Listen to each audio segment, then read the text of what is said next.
You're very kind, and it's an honour to serve under your chairship, Mr. Gray. I want to thank my honourable friend, the member for Streatham, for bringing this vital debate to the House. The health of our nation is reflected by the health of our mothers, and the shocking statistics paint a picture nothing short of gross negligence. I wish to thank Tiniku and Chloe for producing the groundbreaking Black Maternity Experience report. Their platform, 5 times more, has helped spread the survey. The participants, I want to also thank the participants for sharing their powerful testimonies, and the all-party parliamentary group on Black maternal health for demanding urgent solution to the crisis. It is worth repeating, Black mothers are 4 times more likely to lose their lives during childbirth, and they are up to twice as likely to have a severe pregnancy complications. 42% of women surveyed in the report felt the standard of care they received during childbirth was poor or very poor.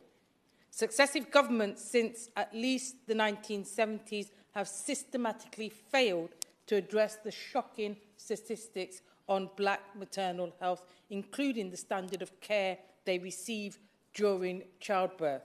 The Black Maternity Experience report reveals that even today, professionals still hold and display racist and white supremacist attitudes and insensitivity towards Black mothers without remorse.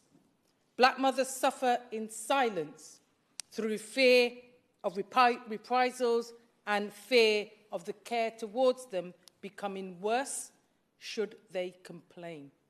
If ever there was a need for the government's long-promised white paper on health inequalities, it's now. Will the Minister urge for this to be put back on the agenda? Shelving the health disparities white paper only compounds the suffering and pain of Black mothers, and without it will slow any progress made by the newly appointed Maternity Disparities Task Force. There is a crisis in midwifery up and down the country. Home birth teams underfunded, delivery suites closing, and a maternity workforce who have seen management changes that prevent them from doing their jobs effectively. The disproportionate deaths of Black mothers and their babies cannot simply be reduced to genetic or cultural factors. Equity in access to first-class healthcare is a must, and this includes the setting of targets and specific funding for highly trained healthcare professionals as outlined in the 5 times more report. We know that Black women are poorer, live in inadequate housing, suffer disproportionate environmental pollution, that their educational chances and outcomes are disproportionately lower, and that wealth inequalities are rampant. The fiscal shortfall of £35 billion recently announced by the new Chancellor will drive the government's tax and spend plans, with the government looking at the 101 ways it says they will cut spending. This is the worst news possible for Black maternal health care.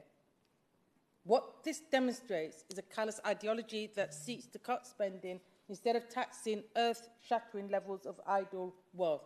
It's an ideology that seeks to risk further harm to Black women and other racialised groups. By avoiding wholesale investment in healthcare, all mothers, as we know, are superheroes, nurturing babies, children and society. Yet Black mothers have to overcome systemic barriers put in place by governments that result in Black women's wealth, health and education and environmental access not being equal to that of their counterparts. Alongside chances in treatment of care, we have to start having frank conversations about the racialised distribution of wealth in the UK and what we need to do to tackle this in order for us to eradicate race inequalities in health outcomes. Mr. Gray, I'm sure will agree that black mothers can't wait any longer. The time for action is now.